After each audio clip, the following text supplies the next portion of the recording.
All right, good evening, ladies and gentlemen. I would like to welcome you to this Florida Talks at Home program. I'm glad that you're able to join us on this Wednesday evening. We have a very exciting program in store for you this evening with Dr. Paul Ortiz at the University of Florida.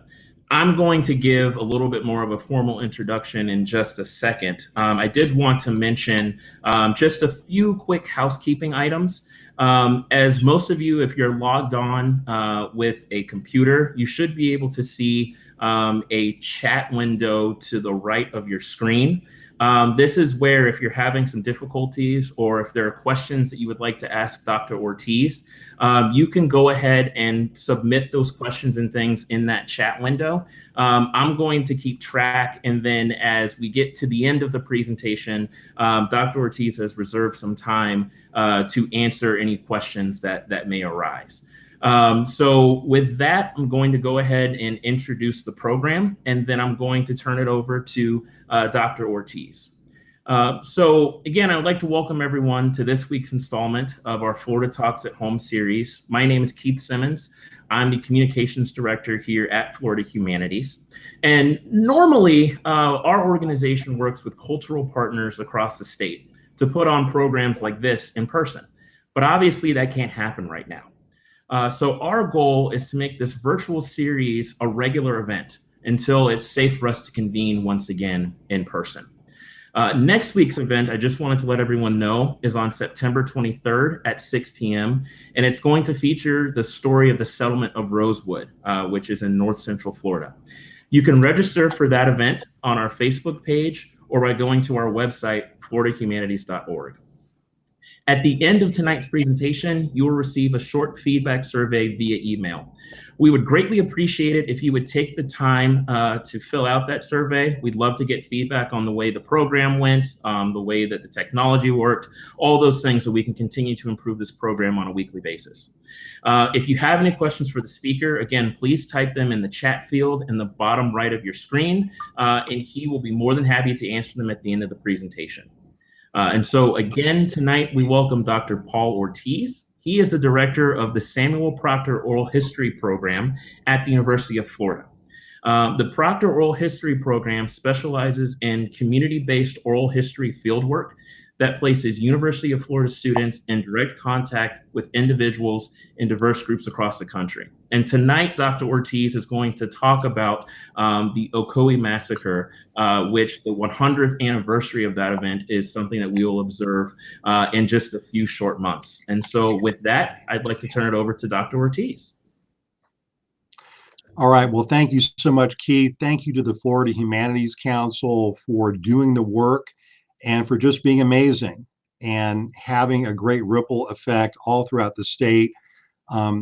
At the Samuel Proctor Oral History Program, we've had the great honor and privilege to be able to work with Keith and the Florida Humanities Council for many public programs. And I just want to commend them for making the humanities, for making history, for making stories accessible to the public. It's a real honor to be here this evening at their invitation. I also, at the beginning, want to thank so many people for really putting me in this position to be able to tell this amazing, incredible, tragic, but possibly inspiring story. And I'll talk tonight about what I mean by trying to put all of those things together. I'm not going to call out names, but first I want to really dedicate the presentation this evening to the people of Ocoee.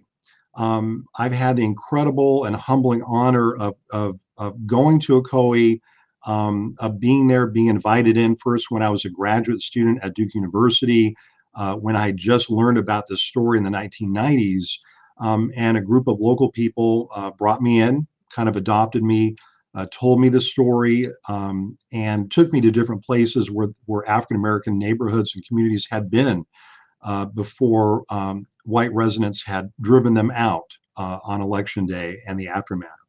I also want to thank the incredible historians, both locally but statewide, and in fact nationwide, who have done really tireless work in telling the story about Ocoee during the many years when that was not cool, that was not accepted. but we've reached a point now, working with different organizations. Again, I'm not going to call them out because there's so many organizations, but I'm just grateful that we've reached a point where we can tell these stories much more frankly and candidly. And I also want to start by asking us, you see in my slide, I will have a slide presentation tonight. I'm not going to read any of the slides verbatim. And if you want more information, a lot of this is really culled from my book, Emancipation Betrayed. And I'd be happy to talk with you about that book later on. The book talks about the Black freedom struggle in Florida, really from the final years of slavery to the eve of the Great Depression. And the 1920 Florida election, where African Americans created a statewide voter registration movement, which Orange County and Ocoee were an important part of, that's really what frames the book. But I'd like to really begin by asking us to think about the many African Americans who lost their lives on that fateful election day in 1920. And in Ocoee, in Greensboro, Florida, which is in the Panhandle, Mandarin, Palmetto, which is obviously in Manatee County, Gadsden County, Duval County, Liberty County, Sumatra, Bristol, River Junction. These were all places where white terrorists murdered and assassinated African Americans who tried to vote on Election Day in 1920. We know the story of Ocoee, the violence in many ways, Ocoee is the epicenter, but it was not the only place. And so I'd like us to observe just a moment of silence in honor of the African Americans who were killed trying to vote on Election Day in 1920.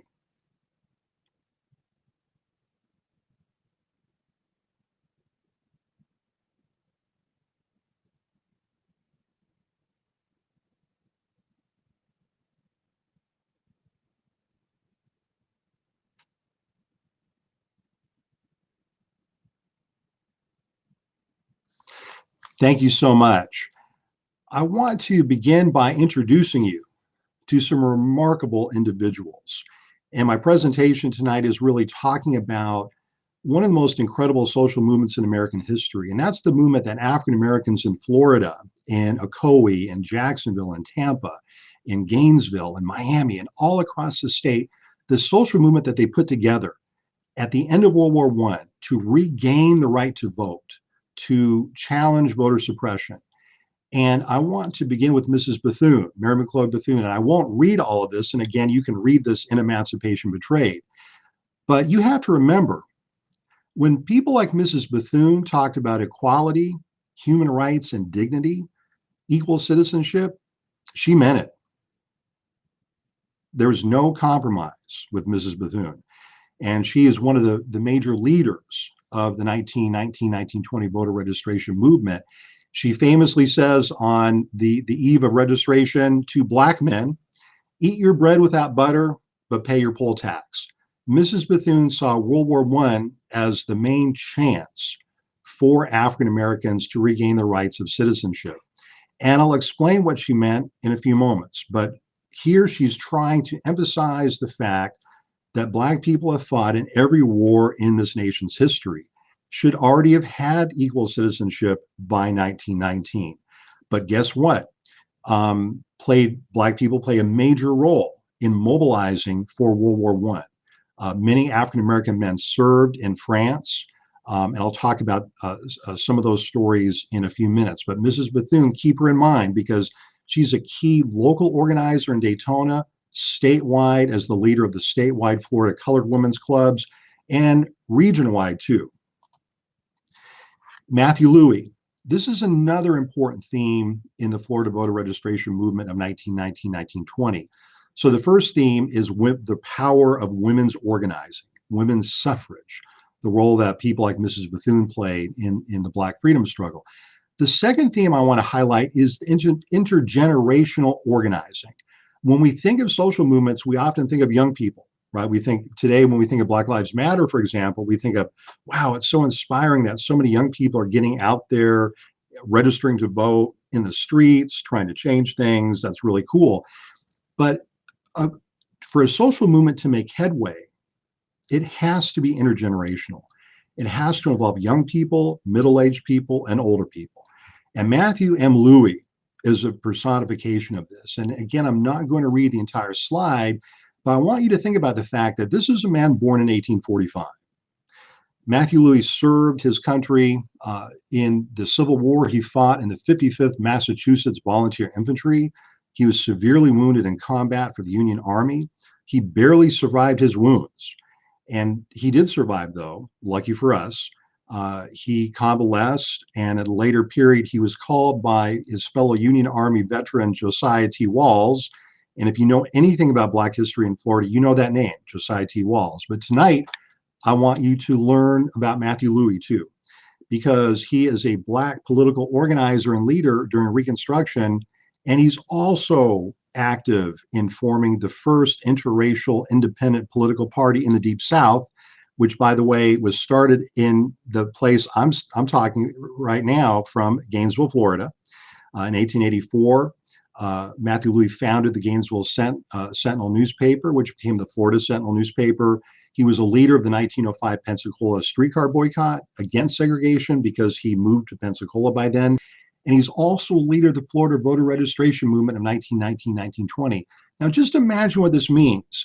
This man has a leadership span of over 50 years, and he's 75 years old in 1919, leading voter registration workshops in Florida. So it's stressing the intergenerational theme. Another theme I want to stress is the theme of voting, why voting was so fraught, and the theme of voter suppression. Because if you asked a Black person to register to vote in 1919, 1920, anywhere in the state, imagine what the ask is. Florida has the highest lynching rate per capita in the entire country, higher than Mississippi, higher than Georgia, higher than Alabama. Florida is incredibly violent, especially anti-Black violence. If you ask an African American in Florida to register to vote in 1920, you're asking them to risk their lives. So how do you make that ask? You know, I know a lot of us have done voter registration more recently. You know, you pick up a clipboard, you put the voter registration blank, form, you go to the park, county fair, and you say, hey, would you like to register to vote and do your civic duty? But now go back in time 100 years and think about what it meant to ask an African American to register to vote. And the reason that Black Floridians were able to organize a statewide voter registration movement, the reason that people like Julius Perry and Moses Norman in Ocoee were able to get so many other Black people to register to vote is this issue of trust, this issue of mutual aid, reciprocity, of community. And Dr. W.S. Stevens in the Panhandle in the middle of Gadsden County perfectly illustrates this idea of mutual aid and trust. He's a member of the Florida Knights of Pythias. And if you read Emancipation Betrayed, you know that on the eve of the 1920 election, approximately 1 out of every 6 Black men in Florida were members of the Knights of Pythias. It wasn't just a fraternal organization, it was your insurance policy. You paid dues every month. If you died prematurely, your widow was paid what was called a death benefit. If you worked in the countryside, if you were a sharecropper or you owned a small piece of land and your mule went down or took sick, if you were a fellow Pythian member, you were required to go and help your brother or your sister. The sister organization was called the Courts of Calantha. And being that Dr. W. Stevens is a leader of the Knights of Pythias Lodge in Gadsden County, but also a member of the statewide organization, the statewide organization of the Knights of Pythias issued a special pledge at their state convention, the first state convention they have after the end of World War I. And that pledge says to all Black men, you will pay your poll tax and you will register to vote. If you don't, you will be expelled from the fraternal organization. And we have a fund. The Knights of Pythias had raised a fund, a subscription, to help pay back poll taxes for working class or poor members. You think about what LeBron James and other athletes are doing now to help pay people's back fees in Florida. The Knights of Pythias were doing that in 1920 20. And Dr. Stevens in Gadsden County in Quincy is really a leader of the effort up there. I know that many of you know this gentleman, who he was. James Weldon Johnson, of course, was a native son of Florida. He co-authored, co-wrote Lift Every Voice and Sing with his brother Rosamond. It becomes known as the Negro National Anthem. He's one of the greatest artists of the 20th century in America. But he's also a political organizer.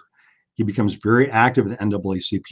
In 1916, he sees the main chance, and he sees the Great Migration as this incredible opportunity. It's raising the spirits of Black communities because of World War I, so many new economic opportunities are opening up for Black people. In other southern cities like, say, Birmingham or Atlanta, war production is really picking up. Black Floridians began leaving Florida and finding well-paying jobs, relatively well-paying jobs in Philadelphia, Chicago, St. Louis, and other places. Those that stay behind, who are the majority of Black people, now you can negotiate for a little more wage, right? You can try to get a better wages and working conditions because the labor market has tightened up for your employer. Okay, and so Johnson comes to Florida in 1916 to make the NAACP for the first time ever a mass movement. Instead of just having a few members, thousands of African Americans in Florida become NAACP members, and that helps really build the momentum of the Florida voter registration movement. Eartha M.M. White, those of you dialing in from Jacksonville, Miss White needs no introduction. She's one of the most incredible community organizers in the history of this state. She's a close friend of Mrs. Bethune. She's a leader of the Florida Federation of Colored Women's Clubs. If you get anything from my presentation tonight, it's the theme of Black women's leadership. It's paramount, it's pivotal.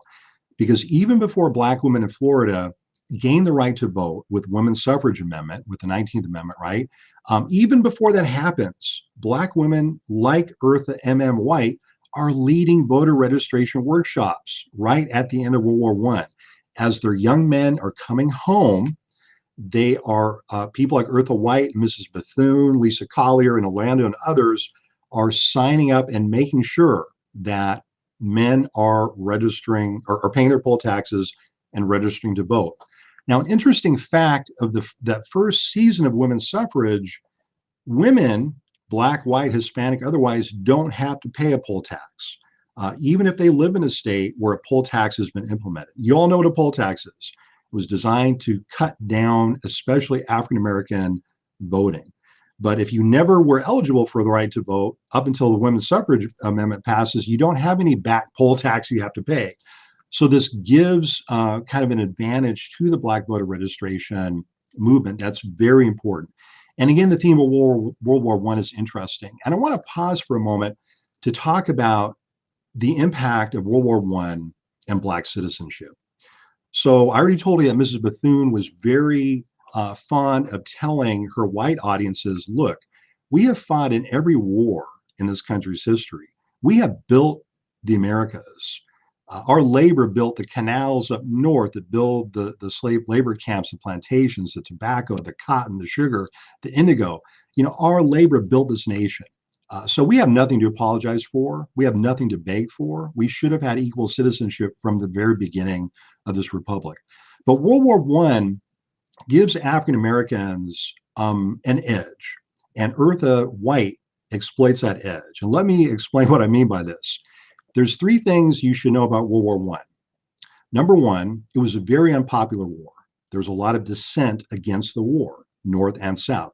Number two, Uncle Sam didn't have enough resources because there wasn't a stable income tax system yet. Uncle Sam didn't have enough resources to send an invasion army of 250,000 people to France, right? So number three, what that meant is that ordinary people, ordinary citizens, and communities had to step up and provide the funding for that. And guess who steps up the most in the state of Florida? Yes, Black communities. And it's people like Mrs. Bethune and Eartha M.M. White and Lisa Collier and their sisters in the Federation of Colored Women's Clubs that lead Liberty loan drives, thrift stamp savings drives. They literally take money out of the poorest communities in the state because that's what Jim Crow did to African Americans. It impoverished them, but now they're getting money together. They're raising community chests, and they're giving that money and those resources to the federal government to pay for World War I on one condition. And Mrs. Bethune and Miss Eartha M.M. White are clear about this even before Black men are conscripted into service. And what Mrs. Bethune says is, we will support your war, United States, but there will be a redemptive outcome. At the end of this war, we return fighting. We expect equal citizenship at the end of this war for our sacrifices. 5 African Americans alone from Eartha M.M. White's church were killed in France during World War I. And she was one of the leaders in saying that even before the men leave for France, for Europe, to fight against the Germans, people like Eartha M.M. White are saying, we expect equality at the end of this war. We're willing to kind of set aside our demands, but when our men return home, we expect equality. And believe me, when Mrs. Bethune or Eartha M.M. White or James Weldon Johnson said equality, they meant it. It wasn't a slogan, it wasn't rhetoric. In Western Orange County, of course, Moses Norman, Julius July Perry, they are leaders of this struggle in Western Orange County. And it's important to think about why they're leaders, in part because they are members of multiple organizations, in part because they are successful landowners involved in farming. The rate of Black land ownership in Florida in many counties might surprise us today. But if you look at a county like Gadsden County, about 40% of Black farmers by 1920 own their own land, okay? They're still oppressed. They still don't have the right to vote. But Black people in Florida by 1920 are making important economic strides. And Moses Norman and Julius Perry are personifications of the strides that Black people are making economically. And that's going to have a big impact on what happens in the 1920 election. Now, I want to do a little history roller coaster thing and take us back to Reconstruction. Because to understand what happened in Ocoee in 1920, to understand even the building of the Florida registration movement, voter registration movement, and then understand the white backlash, one has to go back to the beginning. In this case, the beginning is Reconstruction. And again, I'm not going to read these slides, but what I want to give you a sense of, if you read Emancipation Betrayed, the crux of this is that African Americans in Florida see the state as this incredible possibility to build a democratic, small d democratic republic. And in fact, there was a phrase very popular during Reconstruction that Florida could become the Negroes' new Jerusalem. And that's a phrase, when I was a graduate student, I found that many times in Black correspondence, Black newspapers. 2 main reasons why. Number one, in 1870, there weren't that many white people in Florida. Number 2, there weren't that many corporations. Railroads were very sparse. And so that meant 2 things. One, white supremacy wasn't such a big deal, at least in the beginning. And the second thing is that the railroads hadn't eaten up all of the good farmland. Okay. So if you look at this quote from and this isn't just a quote, this is a resolution from the AME Episcopal Church in 1871 in Florida, basically saying labor is the source of all wealth. That's the foundation of Black political philosophy in the 19th century, coming out of enslavement. Labor is the source of all wealth. Your wealth relies on our labor power. It's very different than the conception today where we talk about, oh, employers provide jobs and the billionaires will provide and trickle down economics. That's the philosophy I grew up with. But the philosophy that Black people have coming out of slavery, and especially if you're in churches or fraternal lodges, the idea is labor is the source of all wealth. So African Americans during Reconstruction, the main goal is to keep the power of railroads and corporations to a minimum, because they understand what's already happened in the North and out West, where railroads are gobbling up all of the good land in other states. And so this is the crux of the struggle. It's really a struggle for democracy at the grassroots versus corporate power. That's what I argue in Emancipation Betrayed. So who are the white supremacists, and why do they demand black disenfranchisement? I'm not going to read this quote. This is from a leading Democratic Party operative. And remember, back then, the Democratic Party proudly called itself the party of white supremacy. The idea here is, if you take and this is the crux of voter suppression, and even to this day, if you take my power from to vote away from me, I lose my citizenship effectively. I can't go to city council. I can't go to the school board. You know, I've kind of died a civic death, if you will. And so the idea behind white supremacy in the 19th century, the high tide of the Ku Klux Klan, is take away the voting rights of all black workers, and you'll be able to pay them less. That it's as simple as that. It's not any more complicated than that. That's really the crux of voter suppression in Florida from the Reconstruction period on. So African Americans fight back, and in 1884, there's an incredible campaign. And you can read about it in Emancipation Betrayed, but I won't do too much of a plot spoiler except to tell you this is the first interracial, intentionally interracial independent political party in the Deep South that Black people form in 1884. And you can see their demands that they had during this time period. And this puts the fear into white business supremacy in Florida, because it starts to look like it might become successful, because Black organizers, people like Matthew Louis, people like Josiah T. Walls, begin to make the argument to poorer whites, what are you getting out of the Democratic Party? Y'all are not getting nothing. They told you that if you back up the disenfranchisement, if you suppress Black votes, all white people will be equal. Are you equal, white person, white small farmer, to that big plantation owner? No, you're not. He doesn't have any love for you. And so the independent party begins encouraging white people, dissident whites, away from the party of white supremacy and into a tentative alliance with African Americans in Florida. And it almost succeeds, but the Ku Klux Klan, political violence, the change of laws. In 1885, those of you familiar with Florida history know there's a major change in the Constitution. This is the road to the poll tax. This is the road to disenfranchisement. And it isn't just happening in Florida. To understand what happened in Ocoee in 1920 and the Florida voter registration movement, we have to kind of pull back the lens and look at it internationally, World War I, right? And nationally with voter suppression. And the sad reality is that in the late 19th century, voter suppression is a mania, is an obsession among wealthy, ruling class white people in Florida. Charles Francis Adams is only one of many people who say that we need to scale back the right to vote, not just take the right to vote from Black people, take it away, make sure Chinese people don't have it, make sure Irish people don't have it. And this is what I mean by voter suppression became a national obsession among ruling class people. This is really why voter suppression became such a powerful tactic of ruling class people.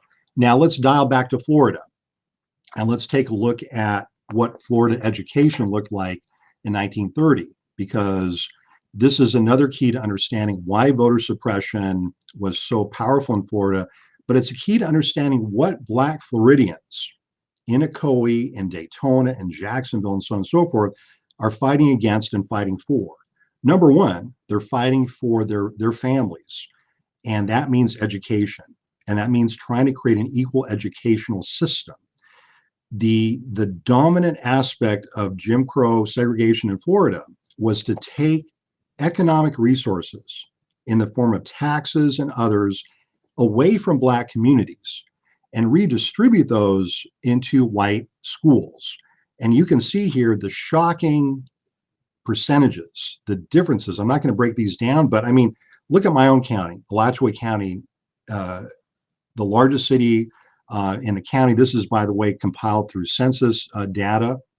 I did this as part of my graduate dissertation. If you look at Gainesville, Florida, African Americans compose 44% of the population. The expenditure per white pupil in dollars in 1930 was about $28.27.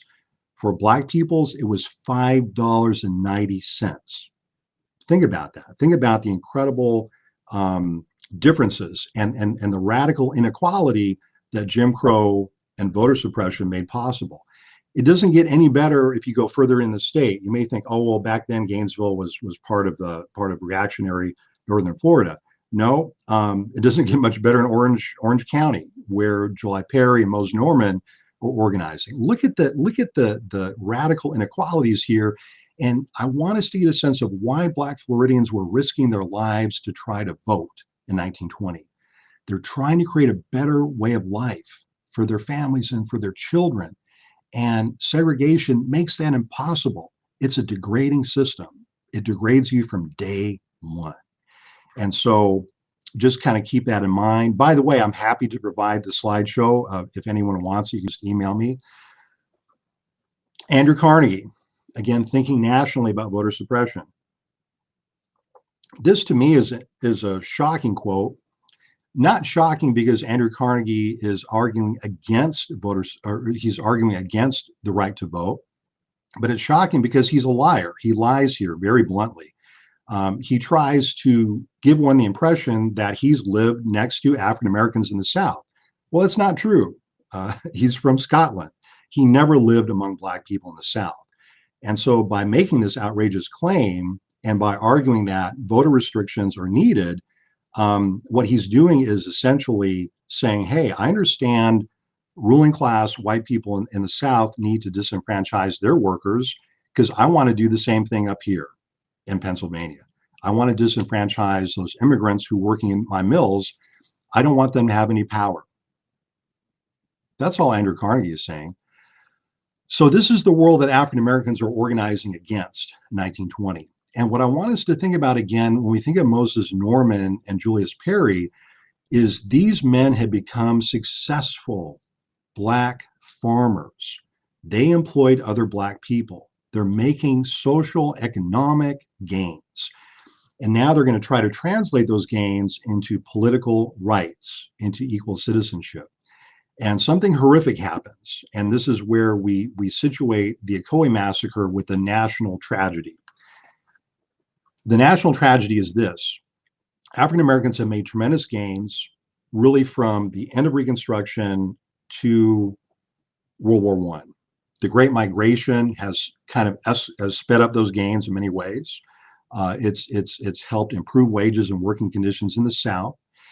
And so there's a horrific white counterattack against these gains. Between 1917 and 1923, there are literally hundreds of anti-Black race riots. Many of these become pogroms. And I situate in my research Ocoee kind of at the midpoint. The first horrific anti-Black massacre that takes place is in East St. Louis in 1917. Federal troops and state militia are involved in the carnage. Many African Americans are killed. Elaine, Arkansas, 1919. And the themes are very similar. Think about this. Elaine, Arkansas, the anti-Black pogrom happens when small Black farmers begin to band together and to talk about cooperative farming and begin to talk about forming a labor union of small Black farmers and talk about trying to create a political counterweight to the awesome power of white large plantation owners in the region. Many of you are familiar with Tulsa in 1921, a horrific massacre, anti-Black massacre, again, aimed at Black political and economic success. That anti-Black massacre in Tulsa is aimed against the Black business district, what had been known as Black Wall Street. And so that's how I think we should connect this to what happened to people in Ocoee in 1920. White elites are acting against in a very organized manner. And by the way, I want to emphasize, and I could talk about this a little more in the Q&A, I'm a third generation military veteran. I grew up understanding military operations. I served in the US Special Forces in Central America in the mid-1980s. All of these events that you see on the screen are organized military operations. They're not the result of mindless mob activities. They all take place over a period of many hours and, in fact, several days. What happens in Ocoee takes place over the period of several days. It wasn't the act of a mindless group of white people who hated black people. It was a group of white people who were reinforced, who were given more ammunition, who had intelligence on who to attack and assault. So all these things suggest command and control in all these massacres. So we start with East St. Louis in 1917, Ocoee Massacre, the midpoint 1920, Rosewood 1923. Again, efforts to stifle Black political, economic, and social progress.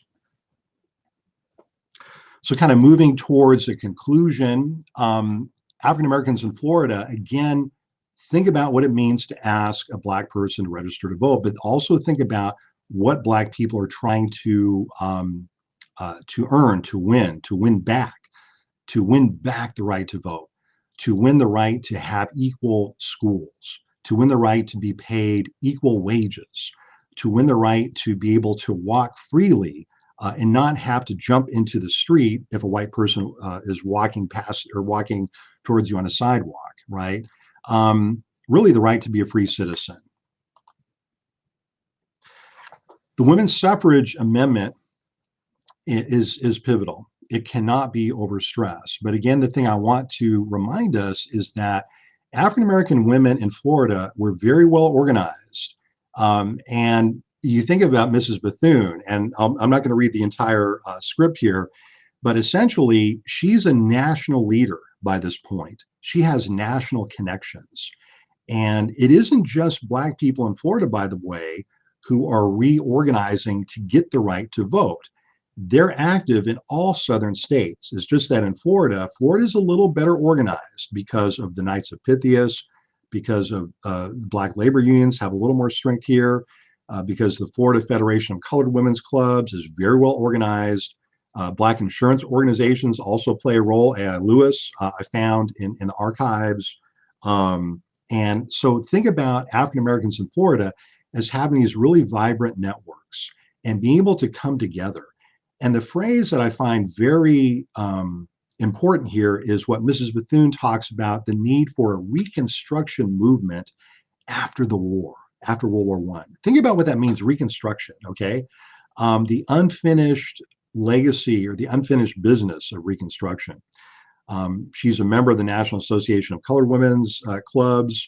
But when she returns to Florida after the national conference of Colored Women's Clubs, she begins calling meetings, and meetings of the NAACP, meetings of the Negro Uplift Association, which is a statewide civil rights organization formed during World War I by African Americans, and it has chapters in every county in the state of Florida. And Miami's Colored Board of Trade. Here's another kind of Black organization, a Black business organization. And the watchword in 1919, 1920 is coalition building, is organization. I want to conclude, and then I'm going to do just a couple of short readings from Emancipation Betrayed, but I wanted to give you a sense of who was registering and trying to vote in 1920. This may be a little hazy, I apologize, it's kind of smaller text. But essentially, I did census work to find out who was trying to vote in 1920. I looked at the Library of Congress, the NAACP, the affidavits of people who were trying to vote and signed a sworn affidavit. This was presented by James Weldon Johnson, Walter White, and William Pickens, the lead NAACP counsel. This information was presented to the United States Census Committee at the end of 1920 and 1921. And you see here very clearly, this is a Black working class movement. The great majority of people that I was able to find who tried to vote, and this is from Jacksonville, were laundry workers, were laborers, were manual workers. This is why this movement put the fear into the white ruling class in Florida. If it was just a few middle class people trying to vote, it would have been one thing. It's the entire Black population which is trying to win back the right to vote. So let me read a couple passages from the book. and then we'll open it up for Q&A. So the first passage is called Forging a Movement. The Jacksonville branch of the National Alliance of Postal Employees, a union of African-American railway mail clerks, met at the home of A.J. Gillis, a senior clerk, for their monthly meeting during the final week of May 1919. D.H. Dwight, the union's local president, recalled that the older workers had organized the alliance to, quote, help our younger brother coming into the service, because Black clerks were racially barred from the Railway Mail Association and American Federation of Labor affiliate in 1913. Building on the soil of Black fraternalism, the union became a cornerstone of mutual aid, establishing a benefit fund that members in good standing, as well as their widows and children, could depend upon during hard times. After opening with prayer, members discussed union business and plans for the association's national convention to be held later that year in Jacksonville. The meeting's final agenda heralded a new day in Florida. As the union's recording secretary noted that fateful day in 1919, quote, the committee appointed to see that each local clerk had paid his poll tax and was duly qualified as a citizen and a registered voter, reported that every clerk, with one exception, possessed the proper credentials. And the one clerk mentioned, who had just become of age, gave assurance of obtaining the necessary qualifications real soon. So imagine, this is a Black labor union. It's made paying one's poll tax and registering to vote a requirement of membership. It's not an option. If you don't register to vote, you're no longer a part of this organization. And Black churches, fraternal organizations, sororities, all types of organizations make that vow in the summer of 1920.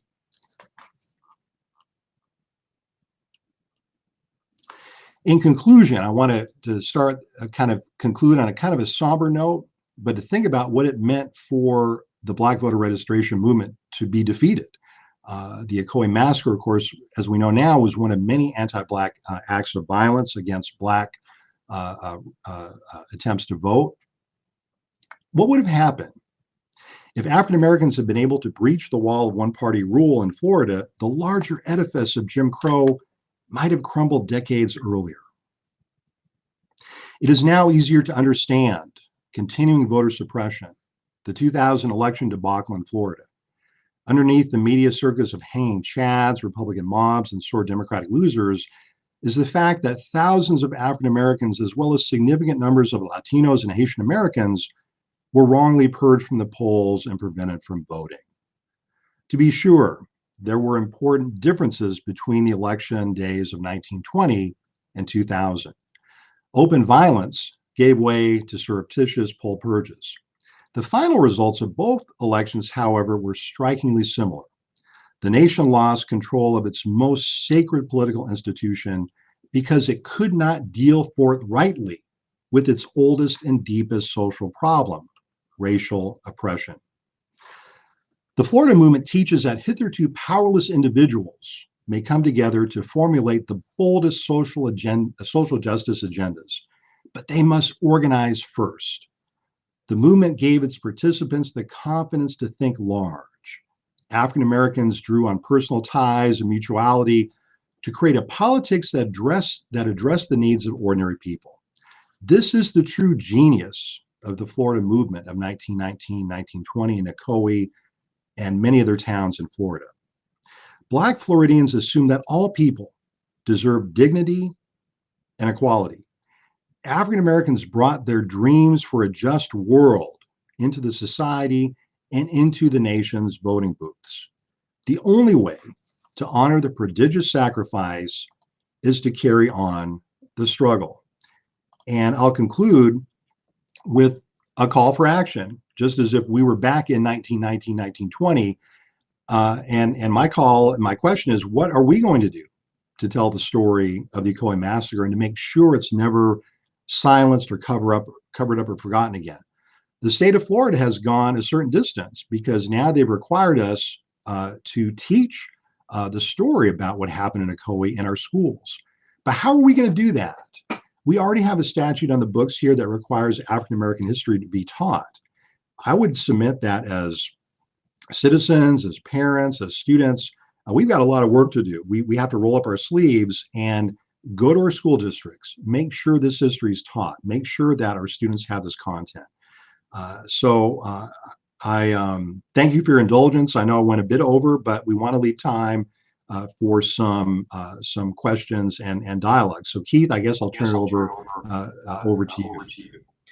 Yeah, and thank you again, Dr. Ortiz, for that fantastic presentation. We've got a lot of questions, so hopefully we can get to as many as possible here this evening. One of the things I wonder if you just talk for a couple more minutes about this is if you could talk a little bit more about the specific events related to the events that happened in Ocoee about 100 years ago. I think there's a need or a desire for people to learn more about what exactly happened and why does it even have a moniker of being a massacre. So I wonder if you might be able to just talk about that for a moment.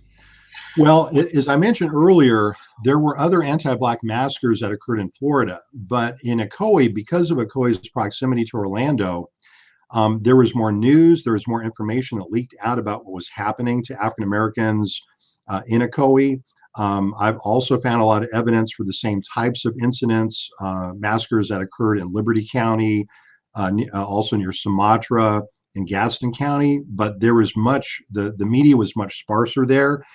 We have to remember that Ocoee initially was an event that white people celebrated.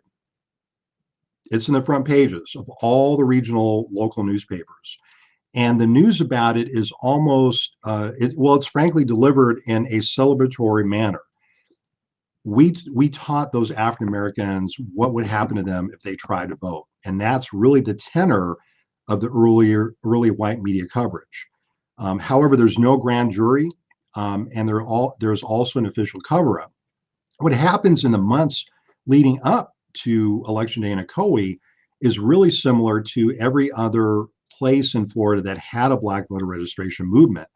People like Moses Norman, July Perry are connected to Black fraternal organizations.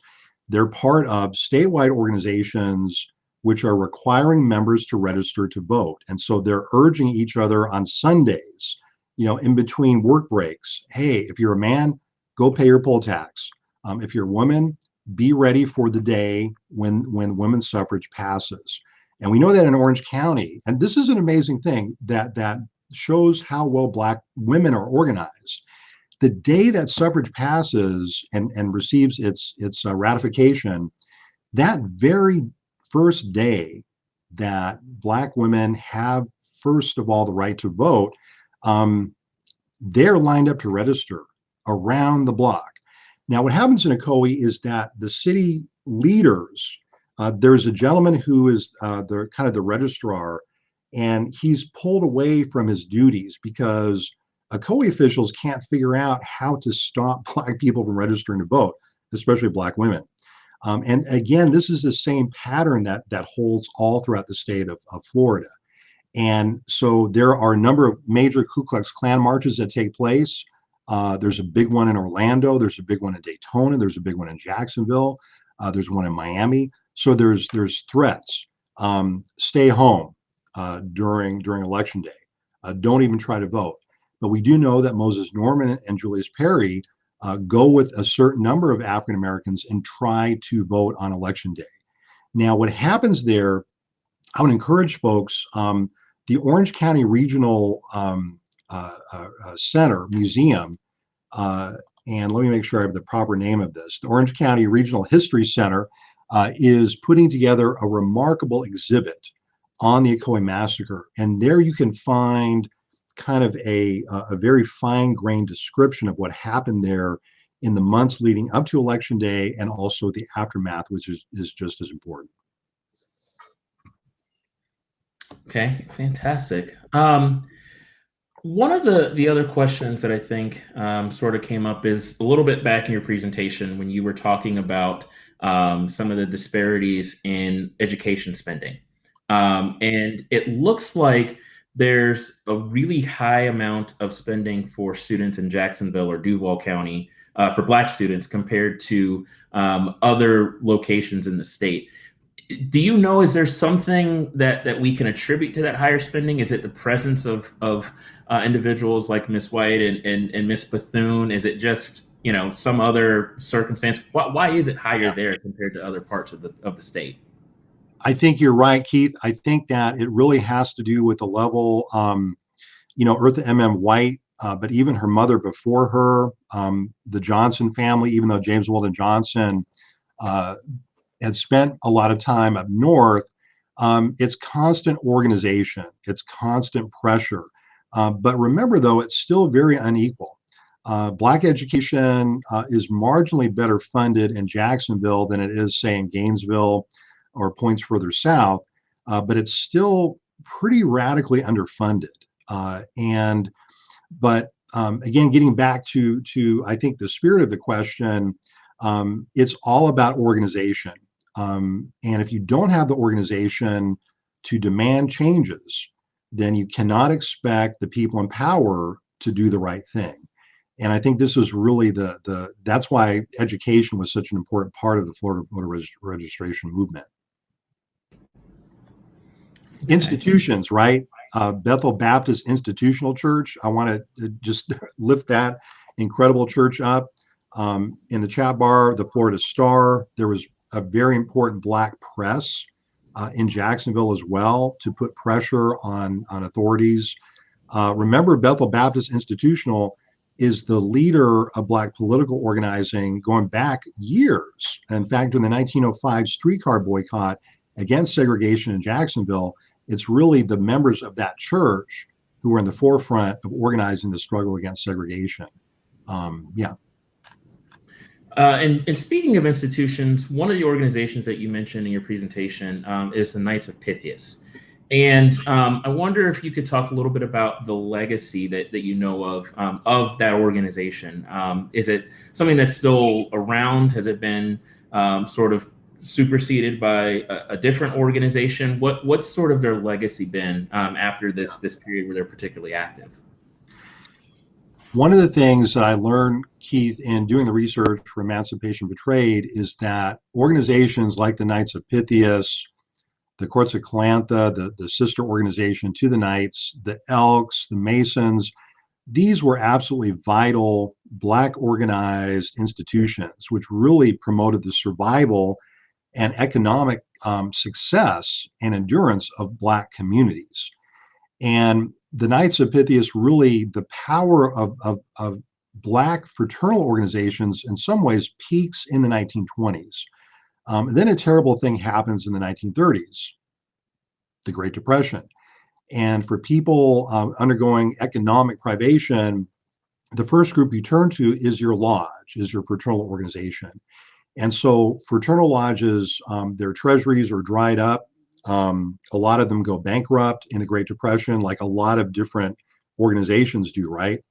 However, the Knights of Pythias are still around. And I remember I gave a presentation in Fort Lauderdale, and the leader of the lodge came up to me afterwards, and actually the leader of the Courts of Calantha came up to me and talked about the enduring importance of those organizations. I also want to highlight the importance of HBCUs, the importance of Black fraternities and sororities. Many of them are service oriented, right? Many of them are doing voter registration work, even as you and I speak together right now. Another type of organization I want to highlight is labor unions. And this is something another Florida native, which many of our listeners tonight are familiar with, A. Philip Randolph. Think about what that name means. He's the founder, the first president of the Brotherhood of Sleeping Car Porters and Maids. And Mr. Randolph stressed the importance of union membership his entire career. And so as Black fraternal organizations are eclipsed in the early 30s, Black labor union membership surges. And by the end, actually by the eve of World War I, over 1 million African Americans are now union members and union organizers. But I want to stress that the key that those organizations are still around. They're just not as large as they used to be. But I would argue that they continue their very important roles. Okay. One thing I think I would like for us to sort of close with this evening is talking about education. and talking about getting this information out there to the public. Um, I think we have a number of educators who are watching this program this evening and teaching at different levels. One question I think is really interesting is how would you start to approach explaining the fundamentals of the Ocoee Massacre to an elementary school student? I mean, how can we start to explain what is a very significant moment in Florida's history to someone in that age cohort? Yeah. Well, one of the things we have to do first, I think, is to train our teachers. And I've been involved in so many history teacher, humanities, social studies teachers workshops this summer, not just in Florida, but all across the country. One of the things I want to share with everyone tonight that I find incredibly edifying and really inspiring, and I think part of this is because of the Black Lives Matter movement, history is a thing now. High school students, middle school students, parents, teachers are demanding a new kind of curriculum. We just saw a major effort to reform the public school curriculum in Miami-Dade. That initiative, those types of initiatives are happening all across the country. And one of the things, again, is the training that teachers get when they go to college. We need to do a better job of teaching them a more holistic sense of Florida history, like all aspects of Florida history. Another thing is we need to do a much better job, and I think that the Black History Task Force or the African American History Task Force in Florida is doing this incredible work, and they're making the argument that we can't wait until high school.